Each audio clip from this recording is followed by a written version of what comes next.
Okay, our second question. Personnel costs account for more than 80% of the county budget. As the chief executive overseeing county operations, how exactly will you improve employee management accountability and the structural way personnel decisions and pay increases are handled to protect taxpayer dollars? Troy Frassrand, you're up first. Okay, personnel costs account for more than 80% of the county budget. As the chief executive overseeing county operations, how would you improve employee management accountability and the structural way personnel decisions and pay increases are handled to protect taxpayer dollars? Well, that's a tough question right there. Not being over department head, I know we have issues in a lot of places in our county right now as far as retaining employees.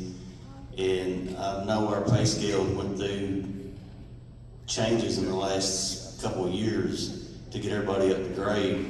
And I personally don't like where you give it across the board. I mean, it should be performance-based and evaluations come in. I think that's something that personnel committee is looking at right now and trying to figure that out.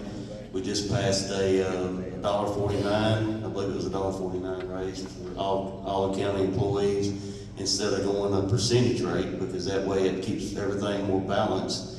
So that's, I like that idea better than giving a percentage, because percentage on 100,000 is a lot less or a lot more than percentage on 10,000. So, I mean, do the evaluations, do performance-based, and try to equalize so we can retain employees in all our departments. Thank you, sir. Daniel Eldridge.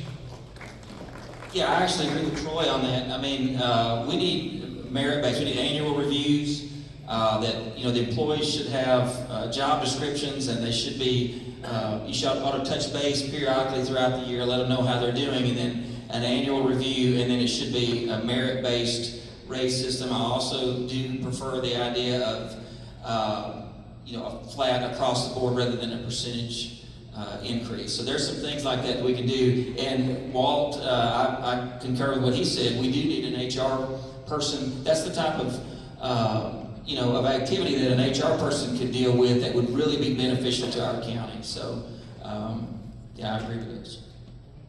Walt Patrick. So I hinted to the answer to this one before, but with the installation of an HR person, you could virtually eliminate the personnel committee. Not that that necessarily saves money, but that streamlines everything, and certainly whoever the mayor will be involved in that. And I just think that simplifies things, it makes things more efficient, lets them kind of be the bad guy, but they also have to answer to that person.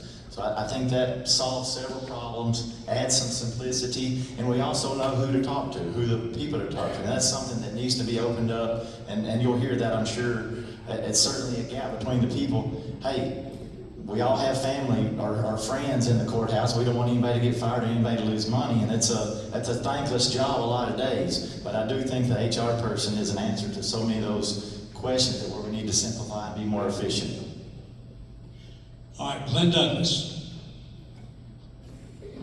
Yes, I'm also for merit raises, and I like the flat rate rather than the percentage. That it gives everybody equal skin on the raise part of it.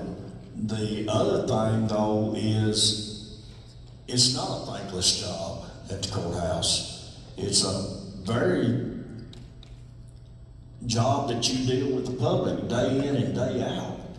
You have to do that, you have to understand that the people there, we're the blunt. Sometimes you get a pay increase. I work in the property assessor's office, and when they did the the property tax increase and then turned around and had reappraisal the next year, we were there for 6 weeks listening to everybody come in and talk and try to figure out whether they were going to decide to eat 3 meals a day, buy their medicine, or pay their property taxes. That hurts to sit there and listen to that.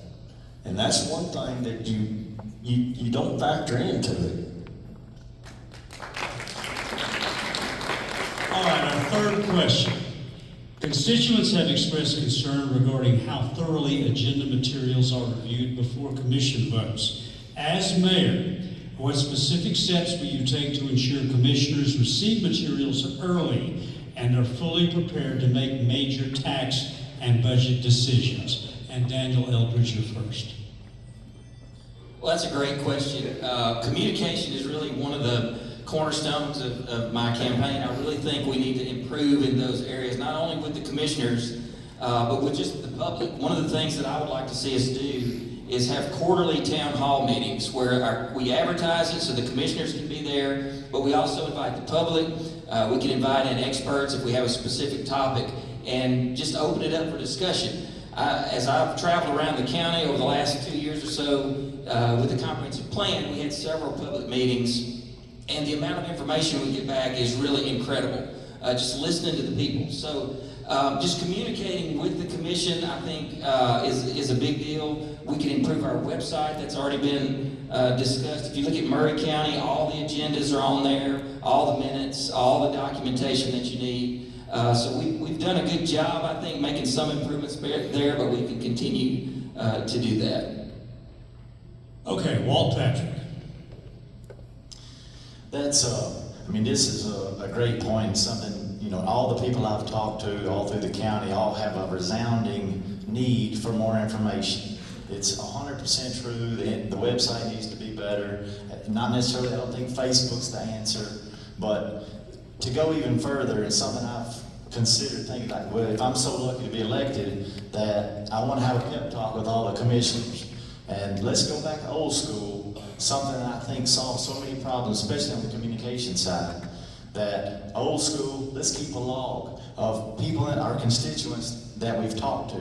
Hey, we're going to get 8 or 10 calls anyway, and those people have an emotional drive, they have an emotional side to whatever we're voting on. But if you have a role or keep a log, call 10 more people. Get some people in civic organizations, churches, kind of get those bellwethers in the community, in your district. Then when we have those votes, a lot less people are going to complain. And when they do, we'll say, hey, we talked to this many people, 20, 30, 50. So I certainly think that transparency and having that disseminates information when you have those discussions, because we all know those bellwethers are going to talk. So they're putting out information, they're asking their neighbors, and if we have other disputes or any problems, negativity, we're going to get that on the front end before the vote. And that's what, instead of getting 2 weeks for complaints after that. But certainly think some open doors and phone calls fix a lot of those problems. Glen Douglas. Echo a lot of what Walt said.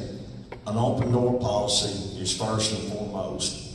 The mayoral's job, the description is number one, to listen to the constituents of the county. Far beyond anything that you can hear or do.